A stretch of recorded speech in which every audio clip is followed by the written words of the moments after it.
오늘 하나님의 말씀은 구원, 은혜였소. 너무나 익숙한 단어이고 또 너무나 쉽게 아는 단어인데, 오늘 성도님들이 하나님 말씀을 정말 깊이 묵상했으면 좋겠고 다시 한번 확신했으면 좋겠고, 저 역시도 그렇고 또 우리 교회에 가르치는 모든 분들, 목회자부터 가르치는 모든 사람들이 이 하나님의 말씀을 왜곡시키지 말고 꼭 붙잡았으면 좋겠습니다. 제가 그러한 중요한 말씀이기에, 쉽지만 중요하기에 제가 이렇게 서론적으로 그냥 말씀을 드리고 이 말씀을 함께 나누도록 하겠습니다. 어느 날 바울과 그의 믿음의 동역자인 바나바가 복음을 전했을 때 믿지 않는 많은 이들이 예수를 믿게 되었습니다. 그런데 문제는 그 예수를 믿는 가운데에 바리새파나 서기관들이나 이러한 전통적인 유대교인들이 개종을 하면서 새롭게 예수를 믿게 되었습니다. 근데 이 사람들이 새롭게 그리스도인이 되었으면 그리스도의 법을 쫓아야 하는데, 그만 그 가운데 이들이 들어와서 논쟁이 벌어지기 시작을 했습니다. 그것은 뭐냐면, 우리 유대인들은 옛부터 하나님을 믿는데 율법을 쫓아 구원의 백성, 하나님의 백성으로서의 표시인 할례를 받아야 됐다. 그러니까 우리들이 예수를 믿는 가운데 있을지라도 분명히 나는 말을 하는데 할례를 받아야 한다, 율법을 행해야 된다, 이렇게 그들이 고집을 부렸습니다. 그렇지 않으면 절대로 그 구원이 될 수 없다, 이렇게 그들의 주장을 하면서 그 내부적으로 커다란 혼란이 일어나기 시작을 했습니다. 그것은 마치 지금은 예수를 믿든 안 믿든 동네나 집에서나 어디서나 술, 담배를 많은 사람들이 금하고 있고 하지는 못합니다. 그런데 저희 어렸을 때만 해도 교회를 다니면 술 먹으면 안 돼, 담배 피면 안 돼, 이래서 제가 전도를 해보면 술, 담배 끊고 교회를 나오겠다는 사람이 많습니다. 그것 때문에 못 나오는 겁니다. 그것이 율법이었습니다. 그것이 어느 하나의 아주 규례였었습니다. 제가 이것은 예를 드는 것입니다. 그래서 사람들이 예수를 믿고 싶어도 술, 담배 때문에 못 나간다라는 표현을 쉽게 그들이 했고, 또 교회에 나와서 담배를 피거나 또 술을 먹거나 이러면 마치 큰 중한 죄인처럼 그들은 늘 교회 안에서 그렇게 살아야만 했습니다. 이것이 잣대가 됐습니다. 자, 그것처럼 이 유대인들에게 있어서의 할례는 아주 철저한 하나님의 율법이었습니다. 이것을 행하지 않으면 하나님의 백성이 아니다. 그러니까 너희가 아무리 예수를 믿어도 이 할례를 행하지 않으면 절대로 구원받을 수 없다, 이렇게 말을 했습니다. 자, 이 소리를 들었을 때에 바울과 바나바는 그들의 의식이나 율법의 율례를 주장하는 그들에게 굴하지 아니하고 당당하게 맞서서 예수를 믿는 사람들은 이방인이나 누구나 그러한 의식을 강요해서는 안 된다라고 외친 겁니다. 절대로 안 된다. 나도 율법을 준수한 자다. 하지만 내가 예수를 믿고 난 지금은 그것으로 내가 온전하게 됐다고 해가지고 구원받은 것이 아니다. 율법의 멍에를 지우지 말라고 분명히 그들에게 외치고 외쳤습니다. 그러나 한번 고집을 부리는 사람들은 자기 신앙의 고집을 꺾으려고 하지를 않습니다.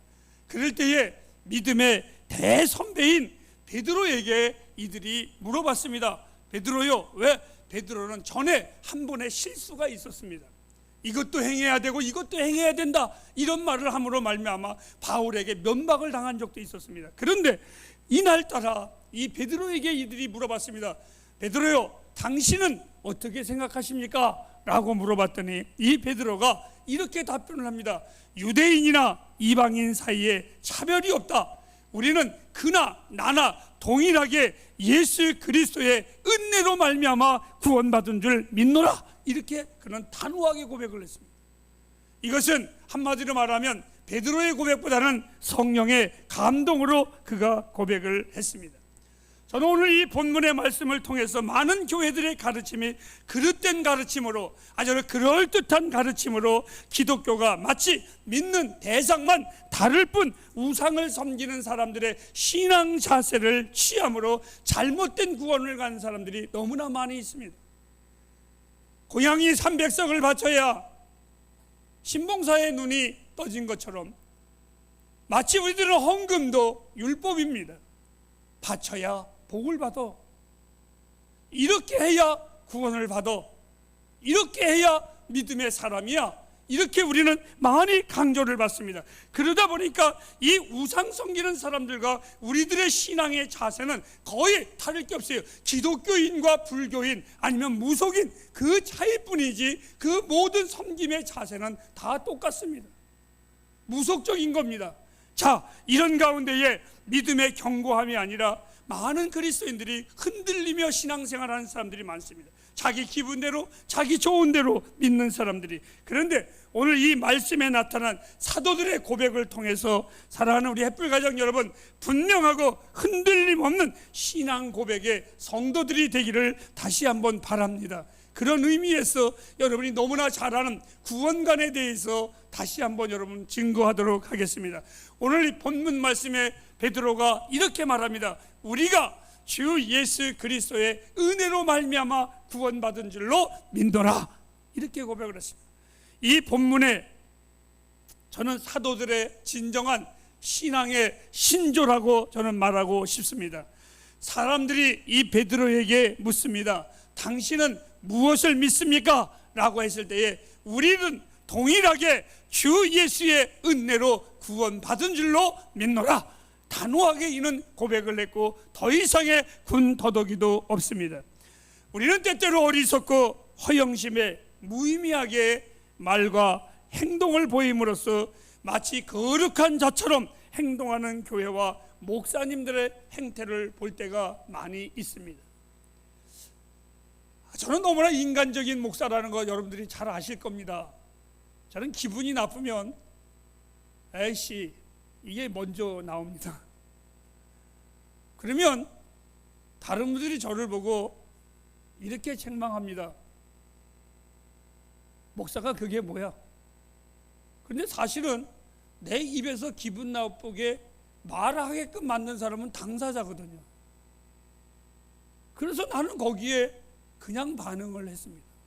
예를 들면 이 설교 시간에 이게 인터넷에서 나가는데 큰일 났네. 하긴 하고 싶은데 내가 좀 기분 나쁘면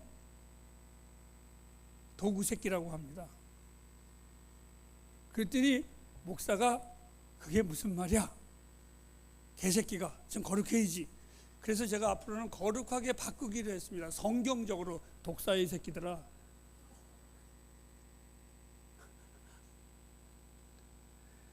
우리는 같이 내가 거룩한 행동을 해야지만 목사이고, 내가 거룩한 말을 해야지만 하나님의 백성이고, 내가 거룩한 헌신을 해야지만 마치 우리는 주의 사람들인 줄 착각할 때가 있습니다. 여러분, 사도들이 학위를 받고 보장된 목사가 된 적이 있습니까? 그들은 오늘 그만둘지, 내일 순교할지, 모레 거지가 될지, 톱에 켜서 죽을지, 매 맞아 죽을지, 돌에 무대기로 맞아서 개망신을 당할지, 그들은 그 어떠한 인생의 보장도 없었습니다. 사도들은 침례교, 장로교, 감리교, 교파를 중심으로 교회를 세운 적도 없습니다. 그들이 화려한 금사슬에 십자가를 목에 걸고 가운을 화려하게 입고 강당에 서야지만 거룩한 척한 적도 그들은 없었습니다. 그들이 교회 안에서 마치 어린아이부터 노년에 이르기까지 존경받는 자처럼 아주 처신을 높이면서 생활한 적도 없습니다. 어저께 저녁에도 제가 어느 목사님에게 무슨 일 때문에 전화를 했는데 그 목사님의 목소리가 그렇지 않은데 너무나 거룩했습니다. 저보다 한참 후배인 목사님입니다. 목사님 안녕하세요. 오래간만입니다. 박 목사님 오래간만이십니다.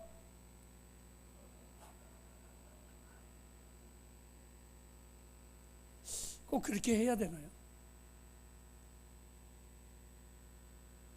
사도들은 그렇게 말한 적도 없고 그렇게 행동한 적도 없습니다.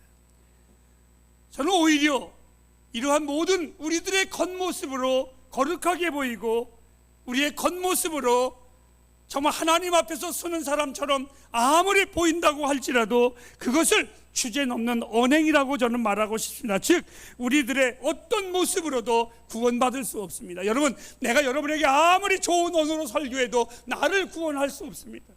내가 오늘 설교를 잘했기 때문에 구원받지 못합니다. 내가 아무리 옷을 잘 입고 나와서 여러분에게 멋지게 보인다고 할지라도 여러분, 그것이 나를 거룩한 목사로 만들지 않습니다. 여러분에게 내가 아름다운 말을 한다고 했을 때 여러분들이 야, 우리 목사님 말 너무 잘해, 그것이 그 언어가 나를 구원할 수는 없습니다. 만일 사도들이 오늘 이 자리에 있다면 나의 이 모습도, 이 강대상도, 여러분의 모습도 다 웃기는 것이라고 말을 할 겁니다. 주님은 우리의 모습으로, 우리의 행동으로 나를 구원한 것이 아니라 그의 은혜로 말미암아 일방적인 하나님의 사랑으로 나를 구원하셨습니다. 오늘 사도는 말합니다. 나와 여러분의 구원은 의식이 아니라, 행위가 아니라 예수 그리스도의 은혜로만 구원을 받습니다. 오늘 이 사도들은 어떤 규례와 의식에 관하여 공로 없이 그리스도의 은혜로만 우리가 구원받았다고 이는 끊임없이 고백을 합니다. 간혹 어떤 이들은 이렇게 말합니다. 우리도 해야 할 일이 있습니다. 특별히 제가 아까 말했듯이 복음을 전하는, 가르치는 우리 교회의 교사들, 목사님들 정말 잘 들으시기 바랍니다. 허튼 소리, 허튼 짓거리 하지 마시고, 구원을 얻기 위해서 간혹 우리들은 최선을 다해야 하며 양심대로 살면 구원받고 하나님의 은혜를 받을 것이고 만사형통할 것이라고 속지 마시기 바랍니다. 그건 거짓말입니다. 구원은 우리가 최선을 다해서 받는 것이 아니라, 내 양심에 따라 받는 것이 아니라, 그리고 내가 받고 싶으면 받고 안 받고 싶으면 안 받는 선택이 아니라 주 예수의 은혜로 말미암아 받은 것입니다. 은혜가 뭔지 아십니까? 나의 행위로 받는 것이 아니라 나는 아무 공로 없는데 하나님이 의로 여겨주신 것, 그게 은혜입니다. 그 은혜로 받은 것이고 얻은 것입니다. 하나님이 우리에게 값없이 거저 주신 선물입니다. 여러분, 거저 줬다고 귀한 것이 아닌가요? 아닙니다. 여러분들에게 값을 받고 싶어도 받을 수 없는 은혜이기 때문에 그냥 주신 것을 거저라는 표현을 쓰신 거예요. 여러분, 정말 귀한 거예요. 정말 귀한 거예요. 대가로 흥정해서 받은 것이 아니라, 우리의 행위가 아니라 하나님의 일방적인 사랑으로 나와 여러분 구원받았습니다. 나와 여러분의 구원은 처음부터 은혜고 마지막까지도 전적인 은혜입니다. 이력서로서, 경력으로서 구원받았다면 나는 아마 아무런 자격이 없습니다. 구원받을 수 없습니다. 전에도 지금도 저는 전적 은혜를 붙잡습니다. 아니, 앞으로도 제가 의지할 것은 하나님이 내게 주신 전적 은혜만을 저는 붙잡습니다. 누가 나에게 어떻게 평가하든 그거 상관하지 않습니다. 나를 구원하신 분은 주님의 은혜이기에 나에게 있어서 이 은혜가 너무나 컸습니다. 바울은 이 은혜가 얼마나 컸던지 그는 이렇게 말을 했습니다. 그 큰 구원이라고. 그냥 구원이 아니라 그 큰 구원, 그리고 이 큰 구원을 받은 바울 사도의 고백은 이 행복을 아시나요라고 고백을 했습니다. 얼마나 감격했으면. 버러지 같은 내 인생을 하나님께서 자녀 삼아 주셨습니다. 거름더미 같은 내 인생을 보좌에 올리신 그 하나님의 호의 앞에 저는 늘 감격하면서 삽니다. 하나님, 내가 무엇이간데 주께서 나를 이렇게 여겨주시나이까? 내가 무엇이간데 주께서 나를 이렇게 사랑하시나이까. 주님은 긍휼을 베풀 자에게 긍휼을 베푸시고 불쌍히 여길 자에게 불쌍히 여겨주셨습니다. 에베소서 2장 8절과 9절 말씀에 이렇게 나와 있습니다. 이것이 나에게 난 것이 아니요 하나님의 선물이라. 이는 누구든지 자랑치 못하게 하려 함이니라. 나를 구원하신 하나님의 은혜를 저는 늘 자랑하고 싶고 고백하고 싶습니다. 누가 나에게 말을 할 때마다 저는 고백합니다. 나는 하나님의 백성입니다. 하나님의 자녀입니다. 하나님의 거룩한 종입니다. 나는 그 자부심으로 지금까지 제 인생 살아왔습니다. 사랑하는 햇불 가정 여러분, 단순한 나의 말이지만 제 말을 꼭 믿으십시오. 만일 여러분이 위로받고 싶으시면 값없이 주신 주님의 은혜를 묵상해 보십시오. 그러면 마음의 기쁨과 평안과 위로가 우리의 영혼을 강같이 흐를 것입니다. 좀 불편해도 좀 안타까워도 그 은혜를 생각하면, 제가 오늘 이 은혜의 찬양을 아까 불렀지만 그 곡을 다시 한번 나레이션을 해달라고 제가 부탁을 했습니다. 이 말씀을 한번 묵상하면서 보시기 바랍니다.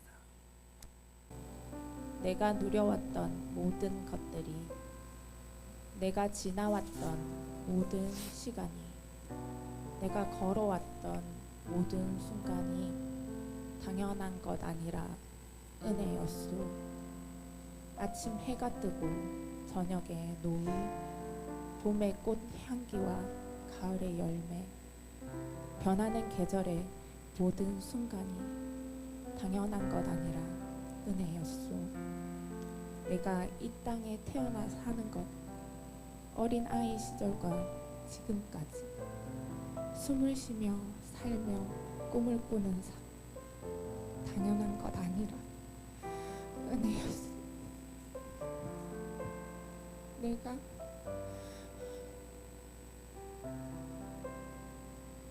하나님의 자녀로 오늘 찬양하고 예배하는 삶, 복음을 전할 수 있는 축복이 당연한 것 아니라 은혜였소. 모든 것이 은혜, 은혜, 은혜, 한없는 그 은혜. 내 삶에 당연한 것 하나도 없었던 것이, 모든 것이 은혜, 은혜였소. 우리 한번 찬양해 볼까요? 은혜,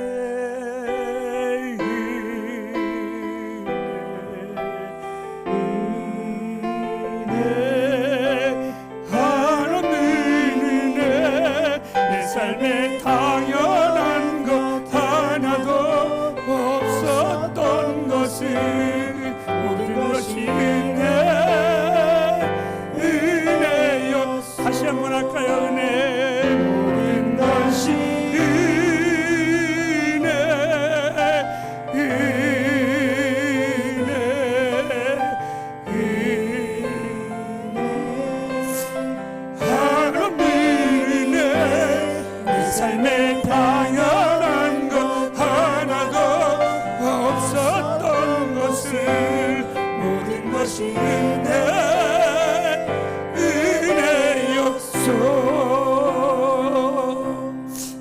은혜라는 단어는 얼마나 아름다운 단어인지 모르겠습니다. 발음이 좀 좋지 않은 나에게도 너무나 발음하기 좋은 매력적인 언어가 은혜입니다. 제가 다른 발음은 잘 못해도 은혜라는 단어는 분명하고 정확하게 합니다.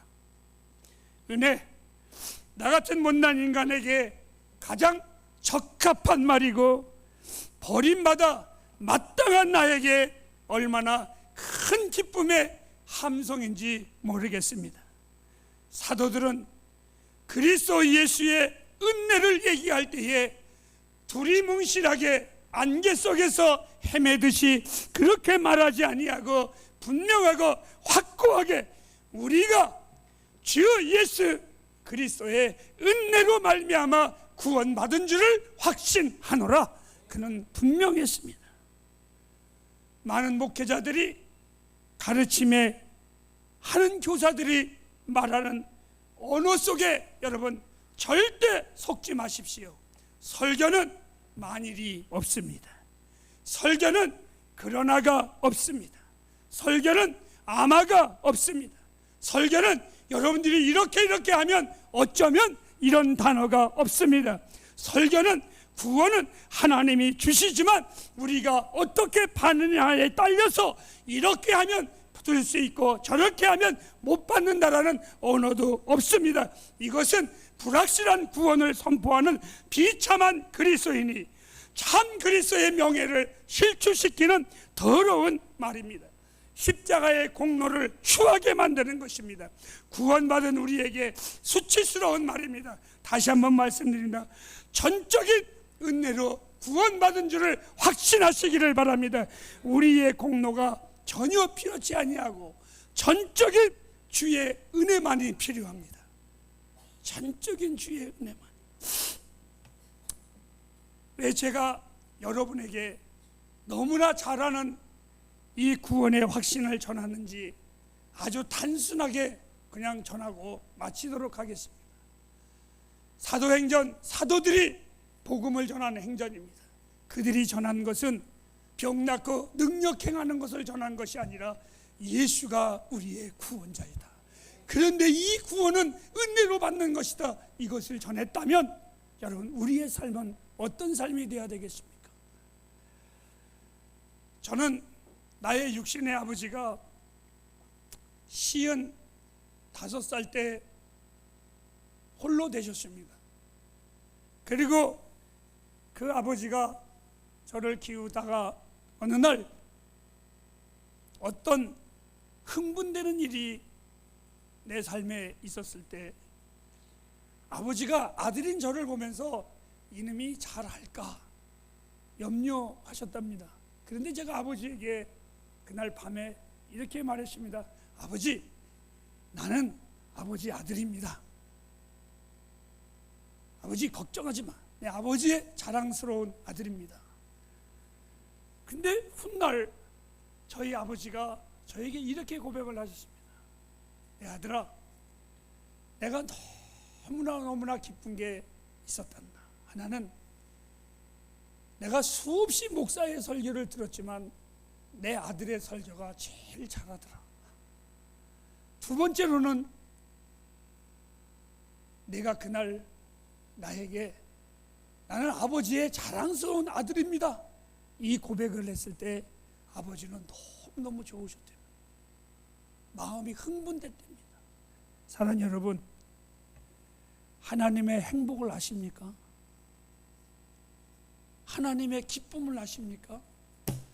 내가 세상 앞에서 그리스도의 은혜로 말미암아 구원받고 하나님의 자녀임을 고백하는 겁니다.